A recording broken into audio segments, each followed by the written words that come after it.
So today I am giving you a little peek into how I made these dimensional little buds on this flower and the supplies that I used.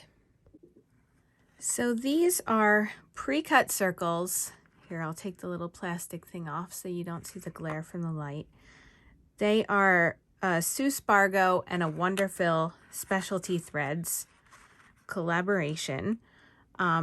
They're 100% merino wool, they're pre-cut circles, and they're available in lots of sizes and colors.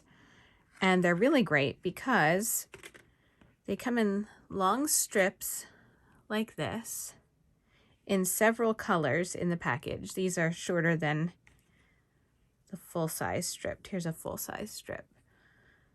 So I think there's 4 different colors in here. So I have 4 different shades of yellow, which are great. And then to separate them, super easy.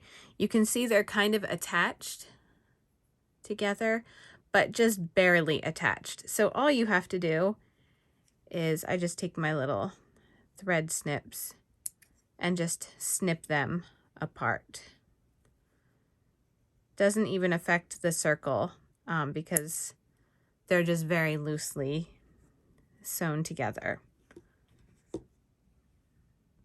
So you can get them from Sue Spargo's website. I have several here that I've cut already, and I'm going to show you how I attach them to this fabric. So this is a fabric, these are already attached. You can see they're not moving around. I use a glue stick, and I just need a tiny bit of glue on here. So I just kind of run each one over the glue stick and then just lightly press it into place where I want it. You're going to be sewing, like stitching through this, so you don't need tons of glue. You just need enough so that it'll hold it in place for you to be able to stitch through it, and it's not like moving all over. Let's see, I'll put one here too. And let's put another one up here. So I'm kind of following the fabric as my guide. I'm going to let those dry, and then I am going to add beads. Okay, so while those are drying, I'll show you the other supplies that I'm going to use. I have a really large seed bead. These are from John Bead Company. So they're 7.5 millimeters. I would also compare them to, they're larger than like a size, I think 32. They're fairly big beads. These are a size 6 bead. I have a size 8 seed bead. And I have 2 different sizes of sequins.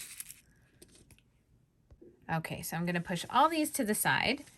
I've let my wool circles dry, and we're going to stitch some beads on. To stitch my beads, I am using a thread. It's my favorite beading thread from Wonderfil Specialty Threads. It's a 12 weight thread, and you can see that it's a variegated thread in lots of shades of yellow. Okay, so I'm going to start stitching beads on. I have my wool circles. The glue has dried. I'm going to start right here with this one. So I'm just bringing my needle up through the center of that wool circle. You want to choose a needle that is thin enough that it can go through several different sizes of beads. So I've got my sequins, I've got larger beads, I have this smaller bead. So you just want to make sure that your needle can go through all of the beads and that it's thick enough that it can go through several layers. I've got 2 layers of fabric plus the wool here. So I'm putting my largest sequin on top of the felt or the wool. And then I'm just layering. There's my largest bead. I'm going to put another sequin on here. And then a size 6 seed bead. And then my size 8 bead.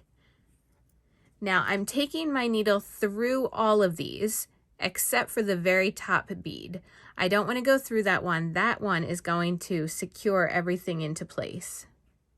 If I took my needle back down through that bead, I would just be unthreading everything and it would all come apart.